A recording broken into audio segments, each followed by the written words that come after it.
Hey there, Drowsy Historian here. Tonight you're not a noblewoman, you're not a suffragette, you're not even a tragic heroine in lace and pearls. You're something far more invisible. You're a harlot. Not the velvet-draped kind in the fancy bordellos, with champagne and piano music.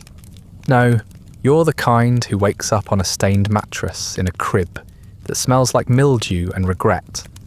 You sell your body for coins, your time for crumbs, and your dignity. Well, that's long gone. Your name changes depending on who's paying, and your worth changes depending on how sick you look that day. No one writes novels about your kind. No one carves your name in stone. So before your clients come knocking, your stomach starts growling, and your lungs start coughing up something unpleasant. Do me a favour. Leave a comment telling me where you're listening from and what time it is for you. If you want ad-free audio of these episodes, early access, or just want to support the show, there's a Patreon link in the description. But for now, lie back, breathe deep, try not to think too hard about what's crawling under your pillow. Let's begin. You wake to the smell before the light. Thick, sour air clings to your skin like a wet rag, heavy with piss, sweat, old perfume, and the sweet, sick rot of whatever died behind the wallboards last week. A rat rustles near your ankle, not frantically, just enough to make it known that this bed is shared. You don't flinch, there's no point. You're too tired to scream, and too familiar with the feeling of tiny paws on your legs to waste the energy pretending to care. The mattress beneath you is thin and collapsing, soaked through from a combination of last night's effort and this morning's humidity. The sheets stick to your thighs, damp with something that might have been spilled gin or someone else's spit, and honestly, you'd prefer not to know. Your head throbs with that particular kind of ache that feels like someone's using your skull as a laundry mangle. Behind your eyes, everything pulses in time with your heartbeat. You'd blame the drink, but you can't remember if you drank or if the sickness is just from going too long without. There's a chamber pot under the bed. You can smell it from here, sharp, acrid, and beginning to ferment in the heat. It's full. It's been full since sometime yesterday, but you never got around to emptying it. And now the thought of picking it up, carefully, always carefully, and carrying it down the stairs to slosh out into the alley seems like more effort than you're worth. So you don't. You just lie there, staring at the ceiling where the plaster's beginning to sag, in a spot that looks increasingly like it's going to fall directly onto your face. There's a sound from outside, a carriage wheel creaking, a baby crying, someone shouting in Creole. This part of Storyville never really sleeps, but it does get quiet in that fragile hour just before the sun breaks over the rooftops. The heat hasn't yet fully sunk its teeth in, but it's already circling you, sticky and patient. Your bare legs tangle in the sheets, one foot knocking over an empty bottle. You don't know if it was yours. Probably. Could have been left behind by someone who didn't pay. You've stopped keeping track. You try to sit up. Your stomach lurches, then quiets. There's a sore spot on your lower back where the skin's starting to crack again. The ointment helps when you have it, which you don't. The madam says you can buy some out of next week's earnings, which is to say, she'll overcharge you and take it out before you see a single coin. You'd complain, but you've seen what happens to girls who complain. One got locked in a back room for 3 days until she came crawling out apologising. One got tossed into the street in nothing but a shift and was back working the alley before nightfall. You check your money stash. It's under a brick near the stove, wrapped in a stocking with a hole in the toe. Inside, 3 coins, a broken brooch, and a button you've been meaning to sew back on your only decent dress. It's not enough for rent, not enough for food, definitely not enough for laudanum, though that's starting to sound better than breakfast. Not that you'll get either. You owe the butcher's boy a meal, and the bottle man a favour, and you're behind on both. Your dress from yesterday is draped over the back of a chair. You wore it 3 nights running. It smells like men, the cheap cologne kind and the cheaper sweat kind. There's a tear near the hem.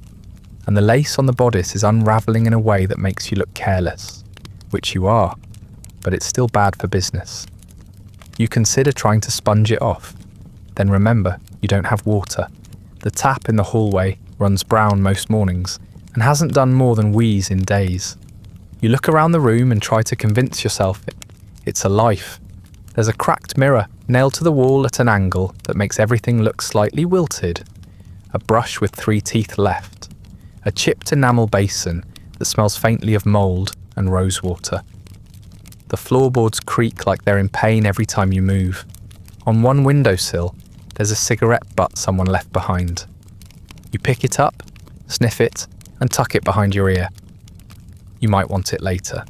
You might want something to hold between your fingers that isn't flesh.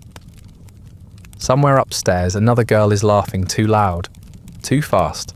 It's not a real laugh.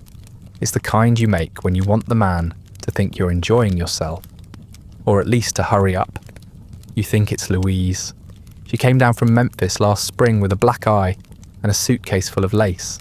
Now she mostly sleeps all day and limps in the mornings. You've stopped asking questions. Questions lead to answers, and answers lead to caring. And caring is a liability when no one lasts long. You swing your legs off the bed and immediately regret it. The floor is cold and sticky, and your knee gives a small traitorous pop as you stand. You catch your reflection in the mirror and sigh. There are bruises on your neck you don't remember getting, and your lips are dry enough to crack if you smile. Not that you plan on doing that anytime soon. Your eyes are bloodshot, and your hair has matted into something halfway between a braid and a nest. You look like a woman at the end of something. You always do. Outside the window, the sky's beginning to lighten. Not quite sunrise, but the blue is softening. A few drunk men still stagger past the gate, laughing at nothing, calling to no one in particular. One of them pisses against a wall across the street. Another sings off-key about a girl named Rosie. You lean your forehead against the glass, letting the cool touch your skin for a second. It's the only cool thing you'll feel today. There's a knock at the door downstairs. Sharp, quick, businesslike. Could be a client. Could be the madam. Could be a constable. Could be someone who wants you to lie, smile, moan, and pretend he's the only one. Either way, you'd better go. You take a breath. It's shallow and tastes of mildew, and then you reach for the dress. Do you know better than to try for cleanliness? Clean is a fantasy, something the women in Garden District parlours and perfume advertisements pretend exists. What you aim for, on a good day, is tolerable. Tolerable enough not to send a client gagging out the door. Tolerable enough not to get complaints that reach the madam's ears. Tolerable enough that when you open your legs, the first thing they feel isn't revulsion. It's a low bar, but you still stumble trying to meet it. There's a communal basin in the yard behind the cribs. It's chipped and ringed with old scum, and most days it's occupied by at least one half-dressed girl trying to sponge off the night before. You take your place beside it, nodding to the others without saying much. Everyone's too tired for talk. A few rinse blood from their thighs. One has a black eye swelling purple. Another's scraping something from her scalp that might be lice or worse. No one makes eye contact. You're all here for the same reason, and none of it's noble. The rag you use smells like it's been boiled in armpits and left in a drain. You dip it into the basin and start wiping yourself down, wincing as the rough fabric scrapes over yesterday's bruises and the tiny cuts that never seem to close. You've got sores now, small ones, along your thighs and under your breasts. The doctor at the district clinic says they're nothing, just friction or heat or maybe a touch of the rash. But you know what that means? You've seen it before, the itching, the stinging, the look in a girl's eyes when she starts scratching too hard. You don't ask for salve. You wouldn't be able to pay for it, even if you did. You brought a shard of soap with you, stolen from a parlour house discard pile last week. It's gritty, full of sharp bits like sand, and smells faintly floral in the way wilted funeral flowers do. It lathers if you scrub hard enough, though the suds turn grey as soon as they touch your skin. You run it under your arms between your legs, down your back. It stings. You hiss through your teeth and keep going. If you don't scrub hard, you'll never get rid of the smell. If you scrub too hard, you'll open something that's already threatening to bleed. Balance, as always, is everything. When the basin's water runs low, you top it off with a bucket you filled earlier from the horse trough near the alley's edge. You made sure to dip from the side that didn't have hay or floating muck. The horses drink there. You do too sometimes, when you can't get a cup of clean water and don't trust what comes out of the taps. You pour it slowly into the basin and hope the others aren't watching too closely. Technically, you're not supposed to use that trough. Technically, a lot of things aren't allowed. But no one enforces anything unless it inconveniences a man. You don't bathe your hair, not today. It takes too long to dry and you've already got mildew creeping under your collar from last week's rain. You settle for running damp fingers through it, pulling out the worst tangles with a comb that lost most of its teeth years ago. The result is less styled and more not actively matted, but that'll do. The kind of men who pay for you aren't looking for elegance. They're looking for convenience, sometimes cruelty, never conversation. After you rinse, you shake out your dress and pull it over your damp skin. It clings unpleasantly in all the wrong places. You smooth the bodice, adjust the laces, tug the hem down as far as it'll go. It used to be cream-coloured. Now it's more of a dingo with aspirations. The lace at the collar is wilted, but if you pull your shoulders back and tilt your chin just so, it still creates the illusion of delicacy. Illusion is everything. It's the only currency you've got that isn't running out. You step back inside your room to apply what you generously refer to as finishing touches. There's a tiny mirror hanging by a bent nail on the wall. In it, you see a version of yourself that looks older than you remember. Hollow cheeks, chapped lips, one eye slightly more swollen than the other. You think you might have bumped it on the bed frame last night. Or maybe it was the man who slapped you for laughing. Hard to keep track. You wet your fingers and pinch some colour into your cheeks. Bite your lips to make them redder. Then you reach for your final weapon. The perfume. It isn't yours, not really. It was half used when you found it in a trash pile behind Mahogany Hall, and you've been rationing it like medicine ever since. The label's gone, but the scent is unmistakable. Violets with a sharp undertone of something musky and medicinal. The kind of perfume meant for women who wear silk gloves and sit on velvet cushions. You dab it behind your ears, at your wrists, between your breasts. Then you breathe it in. You smell like violets in heat. It doesn't help. Not really. The scent just mixes with the soap and the sweat and the faint tang of whatever your last client left behind. But it's a mask, and sometimes that's enough. When men lean in close, they'll smell something expensive, or at least expensive adjacent. And maybe they'll look past the cracks in your skin and the bruises on your thighs. Maybe they'll imagine you're one of the better girls, the kind with a private room and clean sheets. Maybe you'll even imagine it too for a minute, just long enough to get through the next one. Downstairs, someone calls your name. You don't recognise the voice. That's either a good sign or a very bad one. You tuck the perfume back into its hiding place behind the baseboard, straighten your shoulders, and step out into the hallway. The floorboards creak like they're mourning something. Probably you. You're not clean, but you're clean enough. That'll have to do. There's a rhythm to the morning trade, and it's not romantic. No gaslight shimmer. No slow jazz curling through the air. It starts with a knock, low, quick, and uncertain. Men who come this early don't want to be seen. They've got wives, jobs, reputations to keep intact. They want you to open the door, do what's needed, and forget their face by the time the latch clicks shut again. Most of the time, you do. Not out of grace, just necessity. The first one this morning is a dockhand. Heavy hands, sour breath, boots that leave streaks of mud on your floor. He doesn't speak much, just grunts and mutters, his eyes never quite meeting yours. He smells of fish, rust and liquor, the kind of man who'd apologise for hitting you only if it left a mark his boss might notice. You motion toward the bed, and he drops his trousers without preamble. The whole thing takes less than 10 minutes. You make the right noises when he expects them. Turn your head away when he starts sweating, and let your thoughts drift to the cracked ceiling above. There's a spider up there, making a web between the beams. You envy it. Afterward, he throws 2 coins on the table and leaves without a word.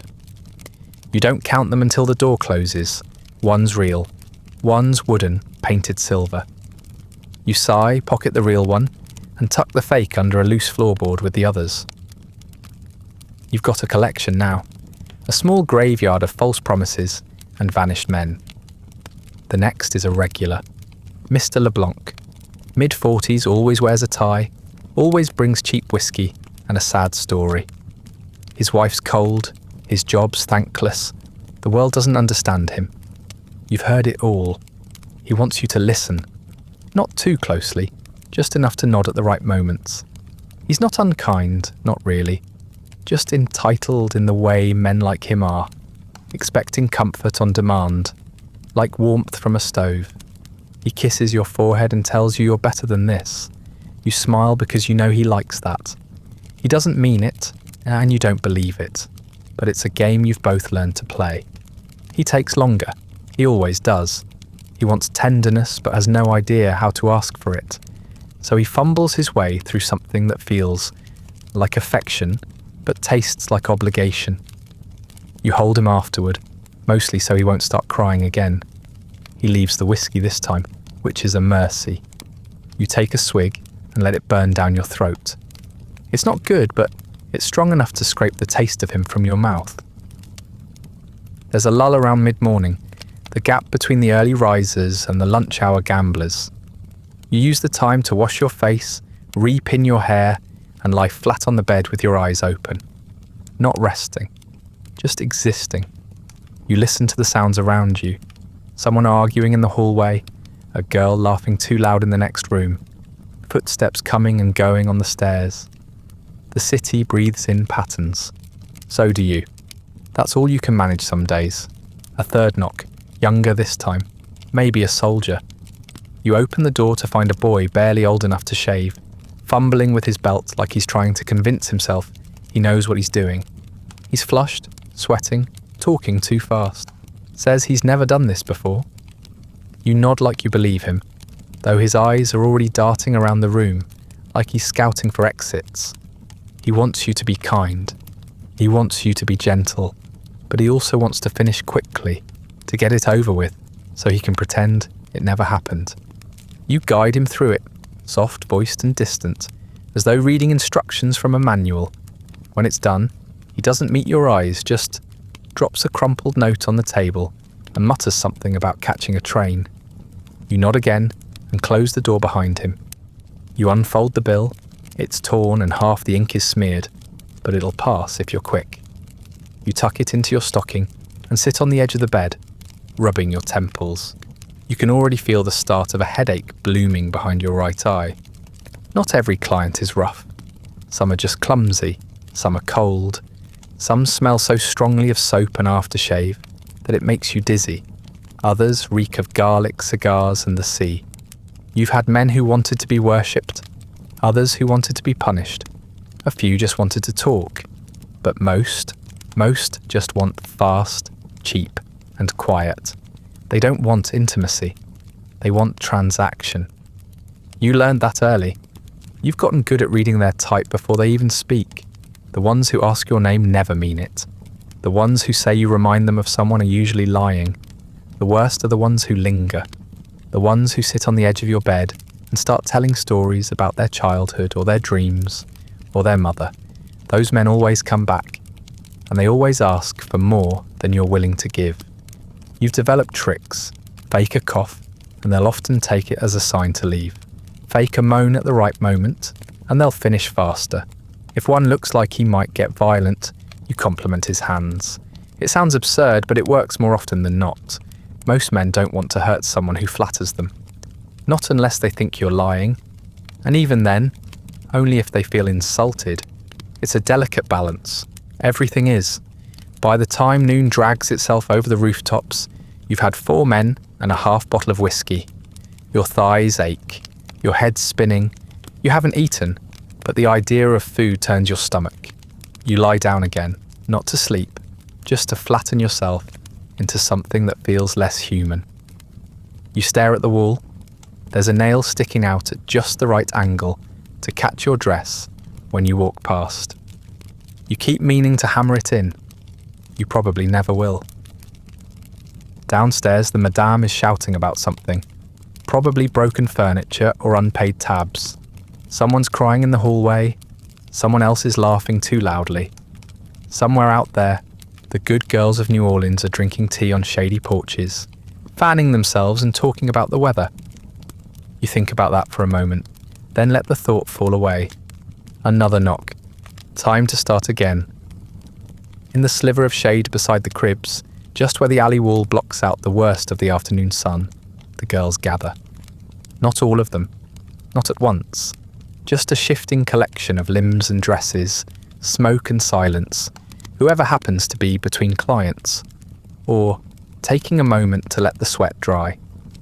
You join them when you can, though no one ever really joins. You just sit near each other, backs against the brick, skirts pulled up to the knees, waiting for the heat to break or the next knock to come.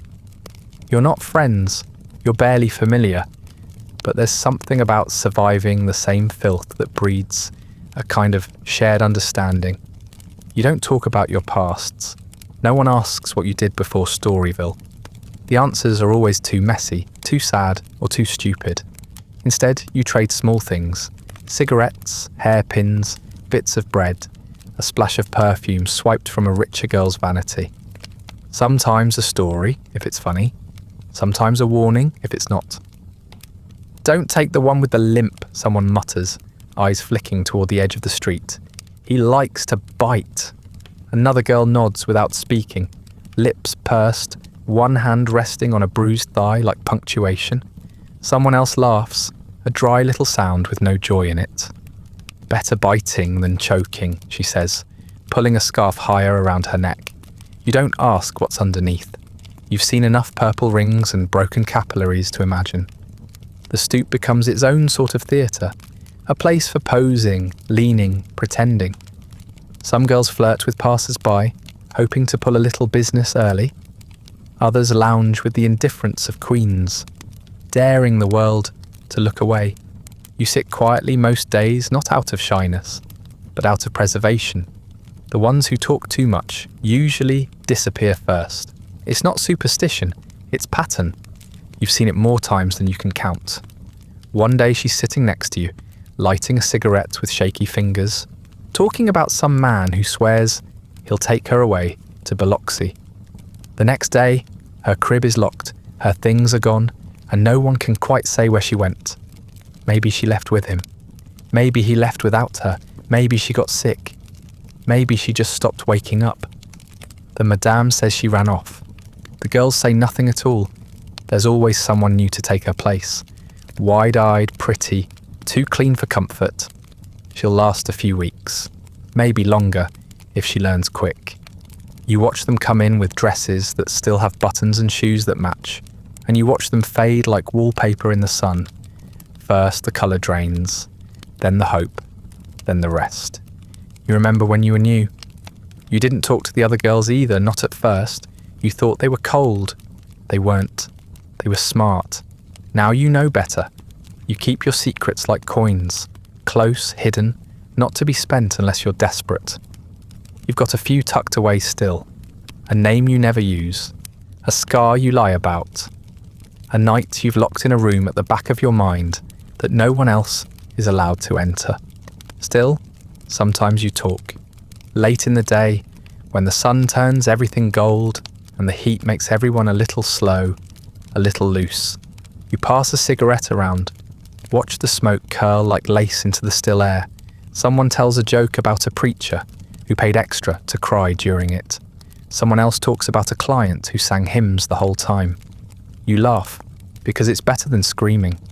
You laugh, because tomorrow you might not be here too. Some of the girls carry blades, tiny things tucked into garters or sewn into hems. You've got one too, a rusted little penknife you found in a dead man's coat pocket 3 months ago. It's not sharp, but it'll do. You sleep with it under your pillow. When someone gets too rough, you reach for it, even if you don't use it.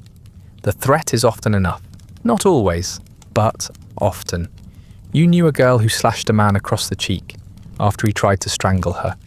She said he didn't even bleed right, just sort of oozed. She left town the next day. Word was he had friends in the constabulary. No one knows if she made it out. Probably not. No one makes it out. Not really. Even the ones who leave still carry the stink of it in their bones. Every now and then someone from one of the high houses comes by. One of Mahogany Hall's girls, maybe, with a parasol and clean gloves. She doesn't stop. Just walks past slow enough for everyone to see the silk of her stockings and the way her hair shines. You can feel the heat of it behind your eyes. Not jealousy exactly, just recognition. That could have been you maybe, if you'd started earlier, if your teeth were straighter, if you hadn't gotten sick so young, if your first madam hadn't sold you to the man with the gold tooth. If. But you're here, on the stoop, in a dress that smells like other people, with your knees drawn up and your skin sticking to the brick. You're here, passing a cigarette that burns unevenly, waiting for the sun to go down and the real business to begin.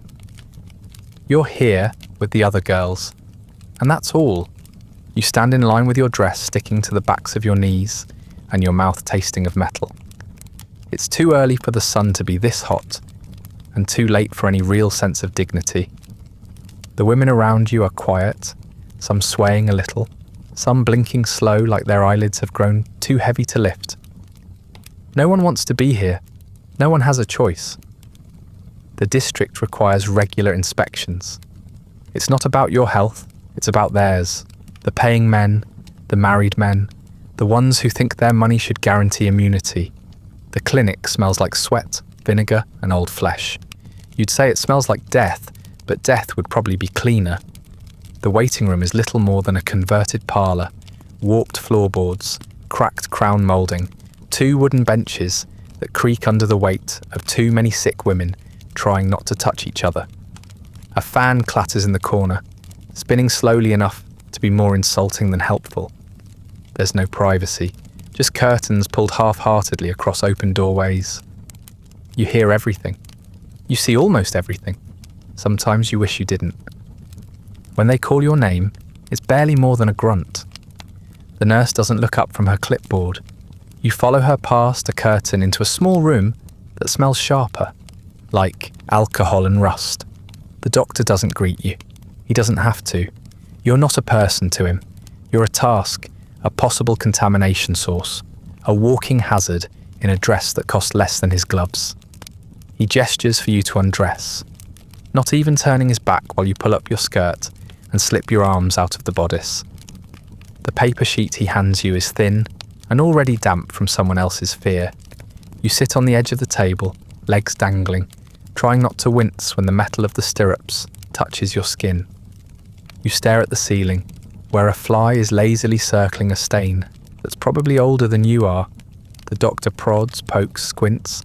His breath smells like coffee and tobacco. He doesn't speak, unless it's to tell you to shift. You've lost count of how many times you've been through this routine. Your body has learned how to go numb in all the right places.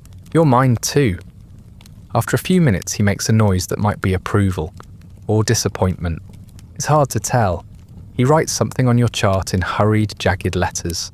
You don't ask what it says. You know better. If you're lucky, it means you get another week before you're due back. If not, you'll be quarantined, stuck in a locked ward where the windows don't open and the beds smell like bleach and blood. You've heard the screams through those walls. You'd rather die in your own bed. You get dressed again, pulling your clothes on with practiced efficiency.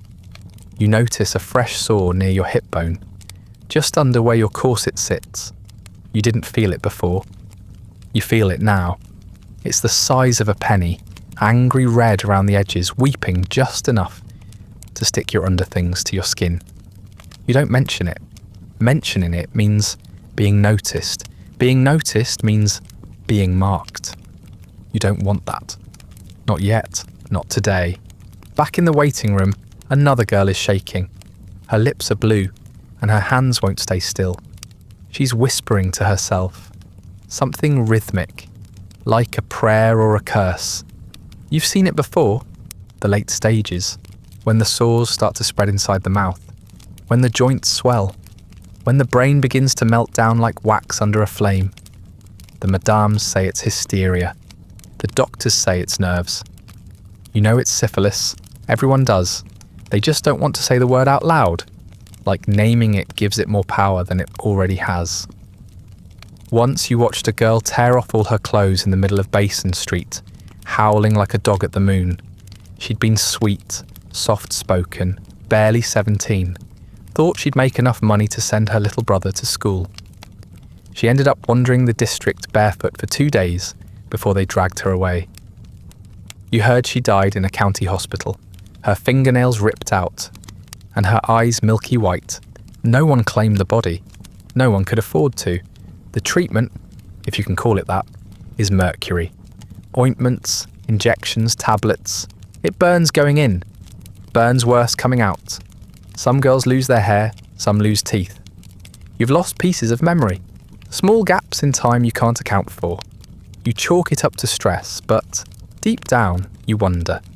You felt the tremors starting in your fingers sometimes, late at night when the room is quiet, and you've had nothing stronger than tea.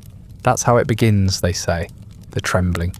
You collect your inspection slip and leave without a word.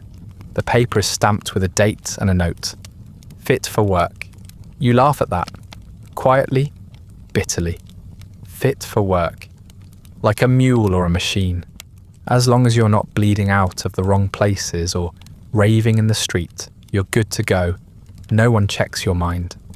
No one asks if you've slept more than 3 hours at a time. They just want to be sure you won't rot on top of someone important. Outside, the air feels thicker somehow, like disease itself is floating through the heat. You know it's in the walls, in the linens, in the sweat of the men who never get checked because they carry the money, not the infection. You've had clients with obvious lesions, wheezing coughs, skin that flakes like sawdust. They don't get turned away. They get discounts. Sometimes they get your name wrong and ask for someone who's been dead 3 months. You let them. It's easier that way. You tuck the paper into your bodice and head back toward your crib. The girls in the yard look up as you pass. No one says anything. No one has to. You nod once and one of them nods back. You're still upright. Still earning. That's all that matters here. For now. You know your turn is coming. You just don't know how soon. Hunger isn't an event anymore. It's a state, like humidity, like pain. You wake up with it, walk with it, sleep with it. It's not the sharp kind either. Not anymore. It's gone dull like a rock that's been in your gut too long to cut. But today, it's louder than usual. You haven't eaten since yesterday morning, and even then it was half a heel of bread and a spoonful of lard you couldn't swear wasn't crawling with something. There's a bakery 3 streets over that doesn't ask too many questions. The owner's wife pretends she doesn't know who you are, and the owner pretends he doesn't take payment in things that don't come with receipts. You slip around back, knock twice, and wait. He answers the door, with flour on his apron and a smile that tries to look friendly, but doesn't quite make it to his eyes. You ask if he's got any rolls. He asks what you've got. You tell him 10 minutes and no talking. He agrees. It takes less than that. He gives you a cloth bundle when it's done. 4 rolls, slightly stale, and a wedge of something that used to be cheese. You thank him even though you hate yourself for doing it. Pride doesn't feed you. You learnt that early.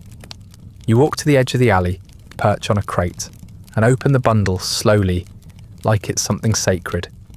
The bread is dry and tough, but it smells real, like yeast and heat, and something solid. You tear one in half and start to chew. You eat slowly, savouring it the way you imagine rich women savour fine wine. You close your eyes between bites and let your tongue linger on the crumbs. You've learned how to make food last longer by pretending it's more than it is. Pretending helps. Not much, but some. You finish the first roll, set the second aside for later, and nibble at the cheese. It's gone soft in the heat and has a sourness that curls in your nostrils, but you don't care. It's calories. That's what matters. A fly lands on your knuckles, then another. You don't brush them away. You've learned to share space with things that feed off you. The trick is not minding it, or at least pretending you don't. You rest your elbows on your knees and watch the street. There's a man arguing with a cart vendor, a dog pissing against a lamppost, and somewhere in the distance, the sound of a trumpet, sweet and slow, like it doesn't know it's being played in a city that's rotting underneath itself. You eat the third roll, even though you told yourself you'd save it. Your stomach overrides your better sense. You chew faster now, like it might be taken from you if you don't finish quick. It wouldn't be the first time. You've had men grab food off your plate mid-bite just to remind you where you stood. You've had girls swipe from your stash in the night because they thought you had more than they did. Everyone's starving. Just in different ways. The fourth roll you tear in half and tuck into your pocket. You'll need it later, when your hands are shaking and your lips have gone numb. You make sure to wrap it tight in the cloth, even though the edges are already going hard. You'll soak it in water if you have to. You've done worse. You look down at your fingers and notice a smear of grease and something darker under your nails. You lick it off without thinking. The bakery's not the worst trade you've made. At least he doesn't hit. At least he doesn't ask you to smile. At least he gives you food afterward. You've had men who didn't even pretend to pay. Men who left you bleeding, then told you to be grateful. You think about that while you chew the last of the cheese and wipe your hands on your skirt. Your mouth feels coated. You wish you had water. You'd settle for gin. There's a greasy spoon 2 doors down that sells stew for a few coins, but you haven't got any. You think about offering a quick job in the alley behind the cookhouse, but you're too full of bread and shame to manage that right now. You sit on the stoop instead, watching the line snake out the door. Labourers, errand boys, a few dockmen who probably slept under their carts. None of them look at you. None of them have to.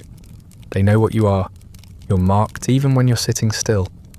You rest your head against the wall and close your eyes for a moment. Not to sleep. Just to rest your jaw from chewing and your heart from beating. The sun is high now, and the heat presses down on your shoulders like a punishment. You feel your skin starting to prickle, sweat crawling down the back of your neck. The bread sits heavy in your belly, but not in a bad way. For now, you're not starving. That's something. Someone walks past and mutters a slur under their breath. You don't react. You're too used to it. You've been called worse by men who paid double for your time. You shift on the crate, flex your toes in your boots and wonder how long the food will hold. If you're lucky, you won't feel hungry again until evening. If you're lucky, you'll have another client before the gnawing returns. If you're lucky, you won't be so desperate tomorrow. The luck never lasts, though. Not here. Some men don't want sex, not really. They want proof. Proof that they can take something without being told no. That they can leave marks on a body and walk away without consequence. That their money buys silence, obedience, and blood if they ask for it. You've learned to spot them by the way they knock. Too hard, too fast, like they're angry before you even open the door. You can see it in their eyes. The hunger isn't for touch. It's for dominance. He was tall, not particularly strong, but mean in that quiet, smouldering way. The kind of man who doesn't shout, just waits for you to say the wrong thing. He hits you in the shoulder halfway through, not because you fought him, not because you said no, but because you made a face he didn't like. Just a twitch, a wince maybe, and his fist came down like a judgment. You didn't scream, you didn't move. You let him finish, and when he left, you lay on the floor with your arm curled against your ribs, counting the throb like clock ticks. The bruising spread fast. You couldn't lift your arm for days. You thought about telling the madam, but then what? He might come back, and if he does, she'll still take his coin. Might even give him a discount. Men who pay to hit usually pay well. She'd tell you to be smarter next time, quieter, more agreeable. You didn't tell her. You just kept working with one arm limp at your side and told the clients you'd twisted it falling downstairs. Some nodded. Some laughed, none cared. Later that week, the constable made his usual rounds. He comes by every few days to collect his fee, not officially, of course. Officially, he's here to enforce decency and keep the district orderly. Unofficially, he wants 10% of whatever you've made, a drink if you've got one, and maybe a grope to remind you who's really in charge. If you refuse, he threatens to write you up for soliciting with impudence, which is a real charge in this city, if not a real crime. Enough charges, and they lock you up in parish prison, where the guards are worse than the men you serve now. This time, he was in a mood. Said someone had been complaining about noise. Said your kind brought nothing but trouble, an infection. You tried to hand over the coins, without meeting his eyes. He slapped them out of your hand, made you bend to pick them up. Said it was about respect. You smiled through your teeth, even when he pinched your chin hard enough to bruise. You know how to perform submission. You've had a lot of practice. By the time he left, your skin was crawling, and the pain in your shoulder was back full force. You went down to the alley, looking for something to dull it. That's where you saw Pascal. He leans against the same fence every night, arms crossed, smile wide, like he's selling miracles instead of poison. You don't like him. No one does. But he's got what you need. Laudanum, opium, something stronger, something newer. He calls it the dust, though you're not sure what it really is. Comes in a folded scrap of paper, pale grey, bitter on the tongue. You told him you didn't have coin. He looked you over. Slow, deliberate. Said he wasn't charging today. Said he liked your eyes. You didn't argue. You never do. You took the packet, tucked it into your bodice, and walked back to your crib with your heart thudding in your ears. You know better than to trust a gift like that. It always costs more later. But later didn't matter. Your arm ached. Your belly felt hollow. Your whole body buzzed with the dull hum of survival wearing thin. That night, you lit a candle, lay back on your bed, and unfolded the paper. The dust inside sparkled faintly in the flickering light. You hesitated only a second before licking your fingertip and dabbing it into the powder. The taste was bitter, metallic. It burned on your tongue, then slid down your throat like ice melting too fast. Within minutes, the pain softened. Your arm stopped throbbing. Your thoughts untangled like thread in warm water. You stared at the ceiling and felt, not good exactly, but gone. And that was enough. It's not your first time, probably not your last. You don't like losing control, but sometimes it's a relief not to have to feel anything. You tell yourself you won't make a habit of it, that you're stronger than that. But you've heard yourself say those things before. You've watched other girls follow that same path. First the laudanum, then the powders, then the little glass vials they'd hold like charms while they shivered under blankets in the middle of summer. You're not better than them, just behind. The bruises on your shoulder fade after a few days, but the ache lingers. So does the fear. Not of the men, not exactly. You're used to them. It's the uncertainty that gnaws at you. Who will it be next time? The quiet one with the stutter? The one who smells like cinnamon? The preacher who cries after? You never know. That's the worst part. Not the pain. The guessing. You start sleeping with your knife again, tucked under your pillow, handle cold against your palm. It's dull and mostly symbolic, but it makes you feel a little less helpless. You don't want to use it, but you'd rather die with it in your hand than with someone's fingers around your throat. And Pascal comes by more often now, smiling, asking how you liked his gift, telling you he's got more, stronger, better. You nod. You let him talk. You think about it more than you'd like. You know he'll want something in return soon, something you can't afford to give, but you're already starting to crave that feeling again. The quiet, the stillness, the disappearing. Some pain you can't avoid, some you choose, just to feel like you're still the one choosing.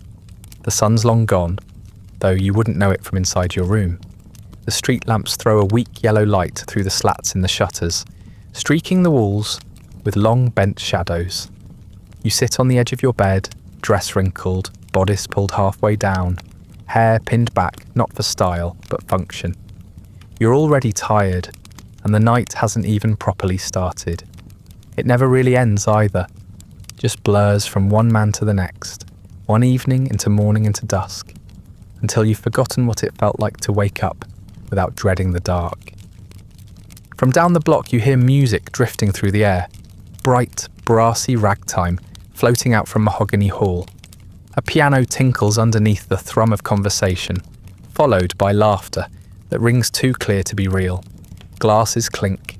A woman's voice sings in French, sweet and practiced. You close your eyes and try to picture what it must look like inside.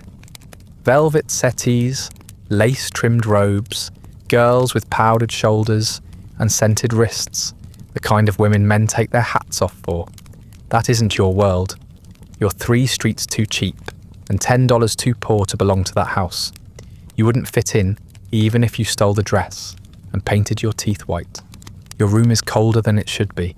The breeze sneaks in through the cracks in the window frame, brushing the back of your neck like fingers that haven't earned the right. You huddle under a threadbare shawl and sip something strong from a chipped glass. It burns all the way down, but it dulls your nerves, and that's the point. Somewhere in the hallway, footsteps echo.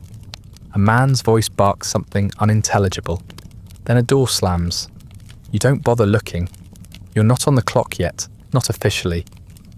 The knock comes just past 10. 2 sharp taps, then 1 softer.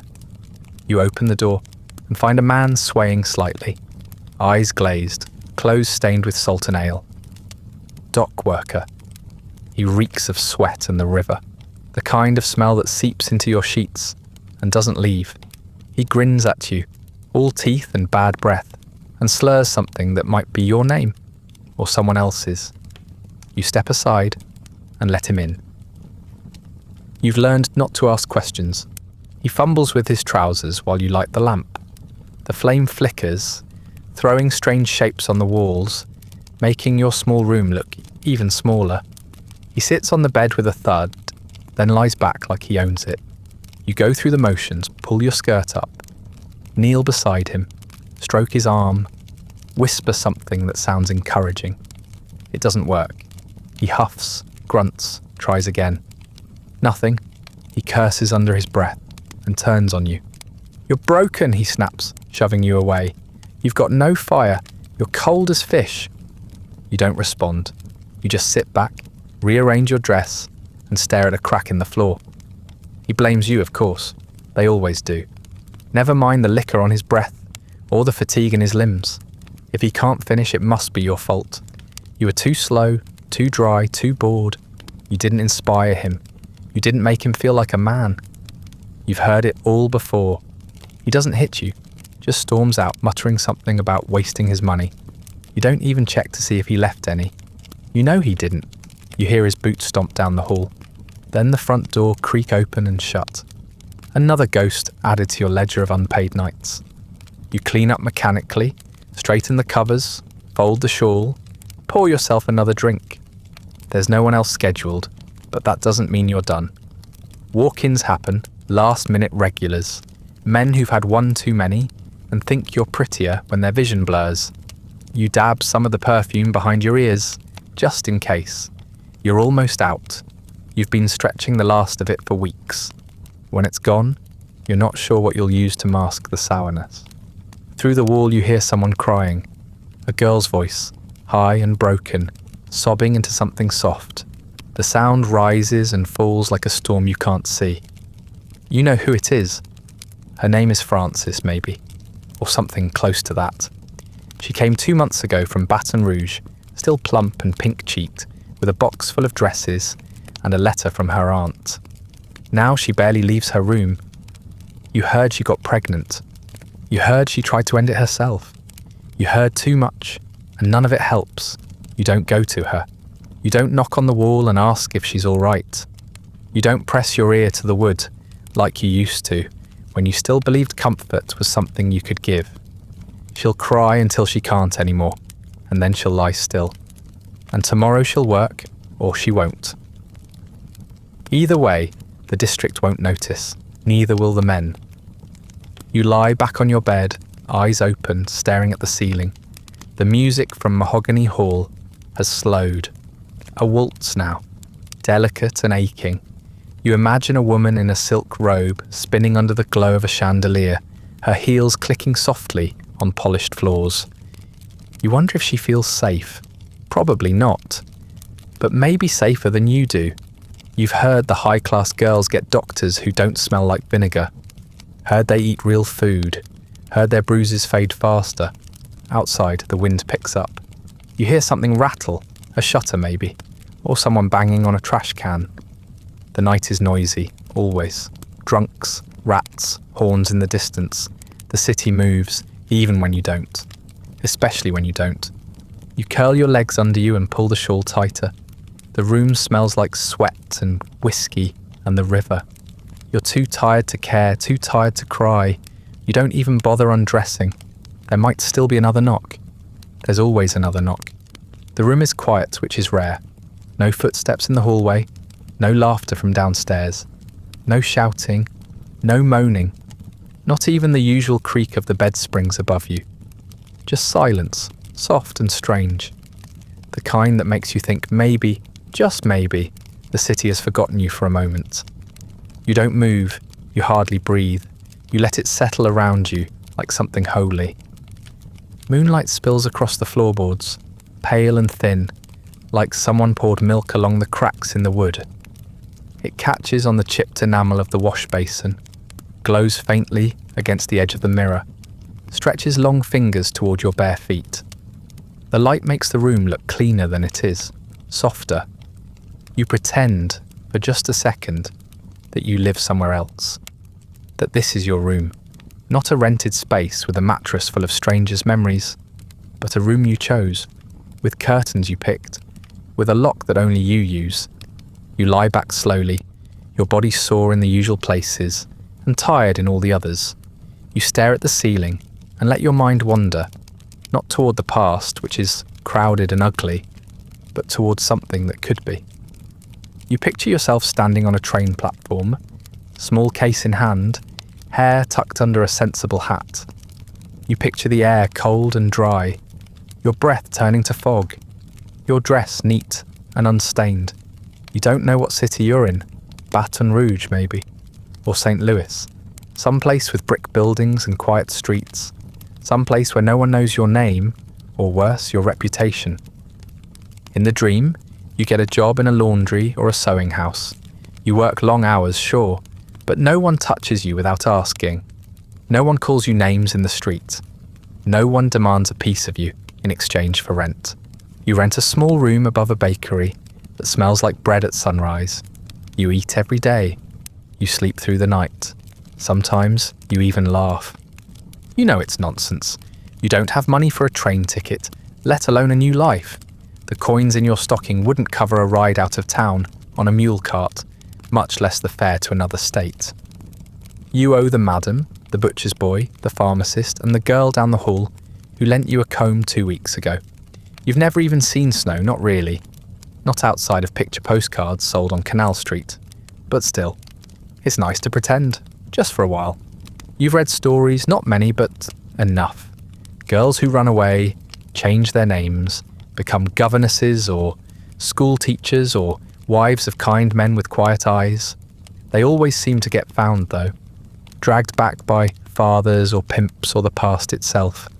And even when they stay gone, they spend the rest of their lives afraid that someone will recognize them, that someone will speak the name they buried. You're not sure if that's freedom or just another kind of cage. You tried to leave once years ago, packed everything you owned into a carpet bag and made it 3 blocks before someone grabbed your wrist and pulled you behind a butcher's stall, said he'd been watching you, that you were worth more than you thought, that he'd make sure you stayed safe. He wasn't lying, not exactly. You didn't get hit for weeks, but safety, you learned, has conditions, and eventually it costs more than it gives. You tell yourself you won't try again, not because you're weak, but because you're realistic. You don't have a plan. You don't have help. You don't even have shoes that would make it through the walk. Every time you picture leaving, you picture dying. In a ditch, in a stranger's arms, in a cell where they strip you down and take even your name. You're not the type that gets rescued, you're not the type that escapes. So instead, you dream. Not all the time, not often. Just in moments like this, when the city forgets to be cruel, and the night lets you pretend there's something else. You dream of blankets that smell like lavender, of kitchens with pans that shine, of men who say thank you and mean it, of a version of yourself that doesn't flinch at kindness. And then the sound returns. A carriage clatters past the window. A baby cries 2 doors down. A man shouts something slurred and wet. The silence breaks like glass underfoot. You're back in your room, with your aching legs, an empty purse, and bruises blooming purple beneath your corset. The moonlight's still there, but now it feels like an audience instead of a gift. You roll to your side and pull the blanket over your shoulder. It doesn't keep you warm, but it gives you something to hold. You close your eyes and try to picture snow again. Just snow. Cold, white, clean. You imagine the way it might taste on your tongue. Not like sweat, not like blood. Just water, crisp and light. The dream fades quickly, like all the others. But for a little while, it kept you company. And sometimes, that's enough. It doesn't happen all at once. It never does. No one wakes up and realizes they've been forgotten. It happens slowly, like wallpaper peeling at the edges, like a cough that starts in the morning and doesn't go away by night. You feel it in your bones first, not pain exactly, not the sharp, sudden kind, but a heaviness. Like your joints are tired of being joints. You bend slower, stand up slower, climb the stairs with both hands on the railing, just to be sure you make it without falling. The clients notice before you do. They always do. They look at you longer, but not in the way you want. They're measuring, judging, deciding. Some still knock, out of habit, or convenience or desperation. But they don't linger, and they don't pay as much. You hear them whisper outside your door sometimes, asking if the new girl is in, or if the pretty one from last week's still around. The madam shrugs and tells them you're busy. She stopped pushing your services. You know what that means. You've seen it happen before. You still work, you have to, but it's different now. Fewer men, longer stretches of nothing between them. You spend more time staring at the wall than anything else. You try to fill the hours, mending the same dress over and over, re-washing your hair even though the water's cold, counting the boards in the ceiling. You try not to listen too closely when the girls in the next rooms giggle. Their laughter is too loud, too young, too full of a hope they haven't yet realised is misplaced. Your cough has gotten worse. At first it was just in the mornings, dry and harmless. Then it started catching you off guard. During meals, during work, when you are half asleep and dreaming of things that don't exist anymore. It's in your chest now. You feel it when you breathe, like there's something loose inside you, something shaking. You try not to let anyone hear. You turn your face into your pillow when it comes on strong. You don't want the madam knowing. You don't want the doctor called. You've seen what they do with girls who sound like you. They're not offered help. They're offered distance. You've started hiding your earnings in a sock. Not the usual place, not under the mattress or behind the mirror. You don't trust those anymore. Too many girls have vanished with someone else's stash in their bodice. You keep yours rolled tight and tucked into a corner beneath a floorboard, behind a loose nail that only you know how to move. It's not much. A few coins, a broken brooch, a button from a dress you liked before it tore. But it's yours, and for now, that matters. You think more and more often about what will happen when you stop waking up. Not in a dramatic way, not like a threat, just a fact. One day, your body will give out. Maybe from the cough, maybe from something slower, maybe from nothing at all. Just too many nights, too many men, too many hours spent waiting for the next thing to break. You wonder who'll find you, if anyone will notice before the room starts to smell. If the madam will bother with a doctor, or if she'll just tell the new girl to strip the bed and move in. You picture it sometimes, not with fear, just curiosity. Will they bury you in a pauper's grave, or dump you in the river like you never mattered? Will your name be written down anywhere? Will anyone remember what colour your eyes were, or how you used to hum when you thought no one was listening? You doubt it. You're not being morbid, you're being honest. This place isn't built for legacy, it's built for turnover. The girls don't visit your room as much anymore. You used to get knocks in the afternoon, someone asking to borrow a comb or a corset hook, or just a moment to talk. Now it's mostly quiet. When they pass you in the hallway, they smile politely, but don't stop. You're becoming the cautionary tale, the one they reference in whispers. She used to be busy all the time. She's not looking well. I think she's sick. You hear them. You pretend you don't. You've stopped going to the clinic. You know what they'd say. Bed rest. Observation. Contagious. You don't want to end up locked in a back room, dosed with something that makes your skin crawl. You don't want your last days to smell like bleach and fear. So you stay where you are. You cough into cloth. You drink when you can.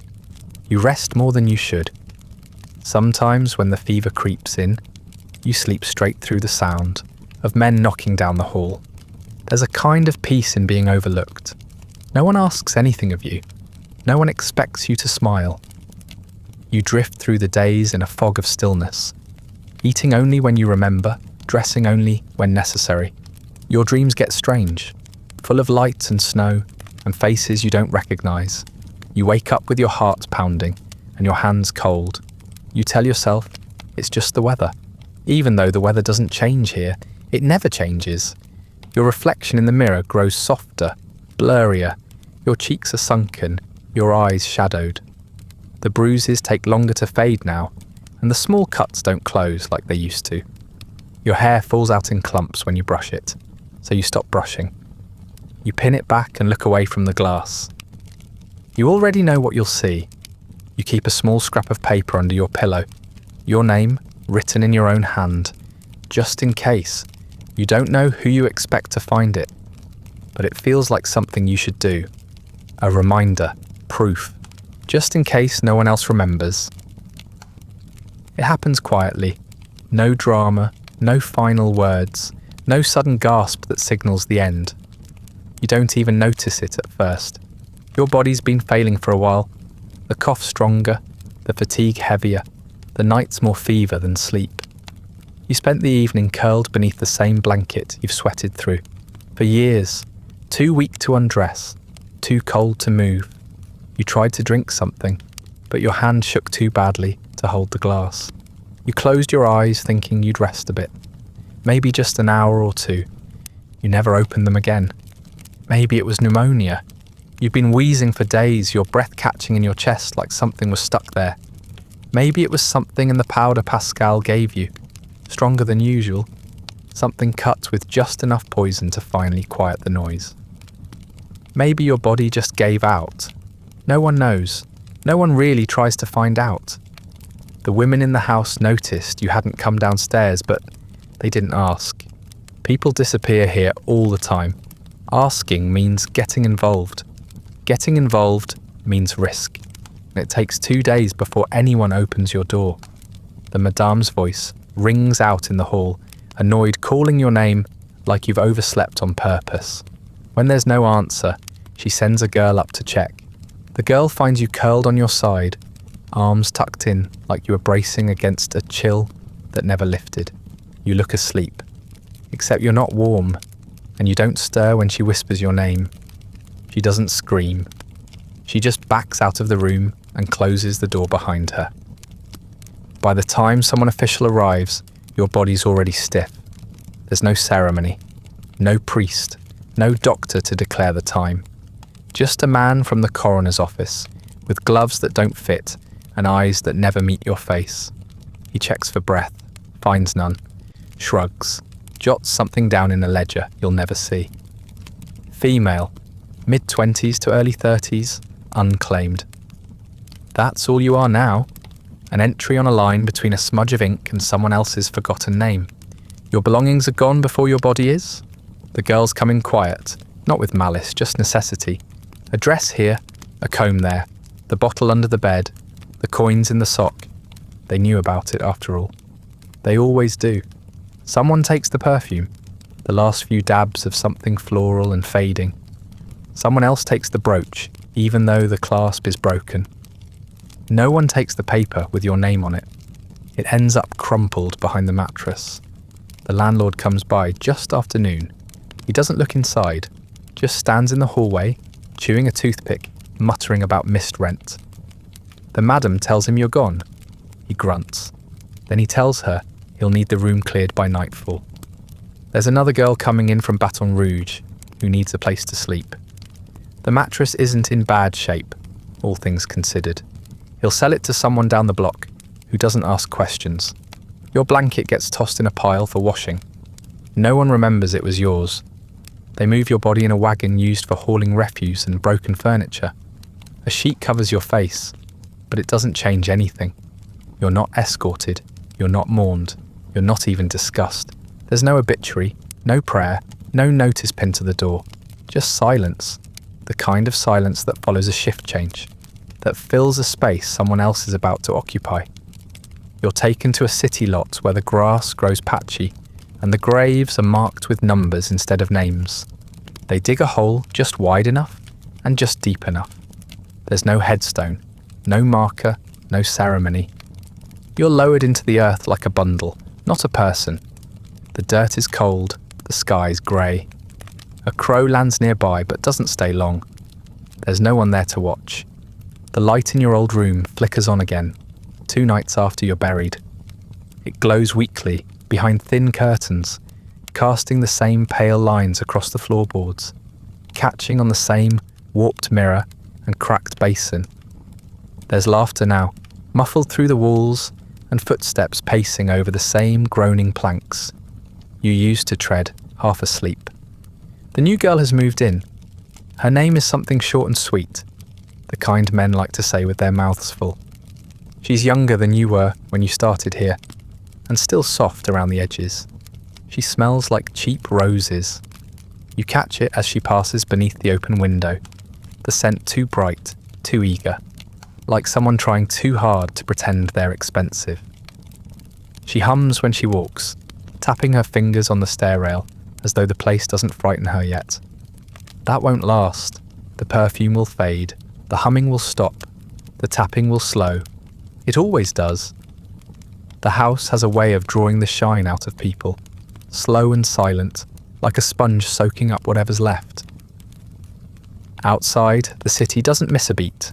Jazz drifts in from Basin Street, loose, brassy, full of life. Someone shouts across the road, laughing, glass clinks against stone, and a horse snorts as it passes by. The world turns, the girls get dressed, the clients line up. The district buzzes like nothing ever happened. Which, in its way, is true. You were here, now you're not. There are no headlines, no notices. No one rings a bell or writes a verse. No one pauses. One of the older girls, the one with the deep scar on her collarbone, lights a cigarette on the stoop and stares off down the street. For a second, it looks like she's thinking of you. Her eyes narrow, her mouth turns down, and her fingers fidget with the paper, like she might say something, but she doesn't. She exhales a long, practiced stream of smoke and flicks the ash away. She has work to do. Memories don't pay rent. The madame doesn't change anything. She doesn't repaint the room or wash the walls. She doesn't tell the new girl who used to sleep there. She doesn't need to.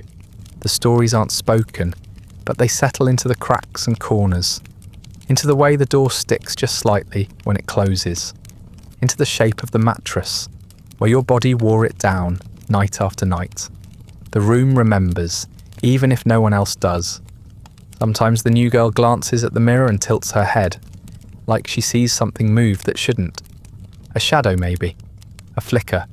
She shakes it off. She'll stop looking soon, everyone does. You train yourself not to see too much in this place. There's a reason no one hangs pictures. Nothing here lasts long enough to frame. At Mahogany Hall, the music swells into something jubilant. A trumpet wails high above the rest, commanding attention. A woman's laugh follows, lilting and artificial. You used to hear those sounds and feel a sting of longing. Now they just wash past like river water, Cold, constant, full of things you'll never reach. The girls inside the grand houses never knew you. They never looked your way, but you looked at them sometimes, when you were bold enough. Imagined what their rooms felt like. Wondered if their sheets were ever clean. If they cried too. In the hallway outside your door, the floor creaks with the weight of another man. He pauses, knocks, then is let inside. The sound of shoes hitting the floor, of fabric rustling, of breath catching, echoes faintly through the wood. The rhythm hasn't changed, only the players. Your name fades fast. Maybe one of the girls says it once, quietly, while combing her hair. Maybe one of your old clients looks for you next week and is told you moved on. Maybe someone even lights a candle in the cathedral down the street. Not for you exactly, but for some lost soul who couldn't be saved. But none of that lasts.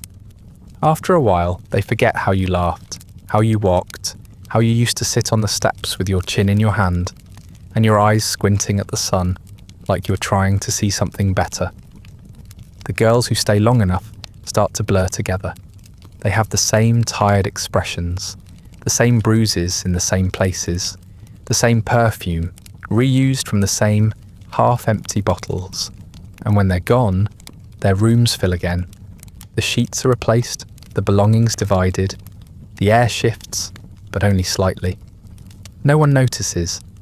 You are not special, not in the way stories like to pretend. You didn't make a name for yourself, or claw your way to freedom, or fall in love with someone who carried you away. You worked until your body gave out, and then you died in the same bed you'd lived in. You were tired, you were sick, you were human, and Storyville doesn't mourn the human. The district keeps breathing. It keeps grinding forward on aching joints and sour breath, on spilled liquor and wasted promises. The gas lights keep burning. The coins keep clinking. The girls keep opening doors, and the men, well, the men never stop coming. They come with hats in hand and hunger in their eyes, and they never ask what it costs. Not really, because they know someone else already paid.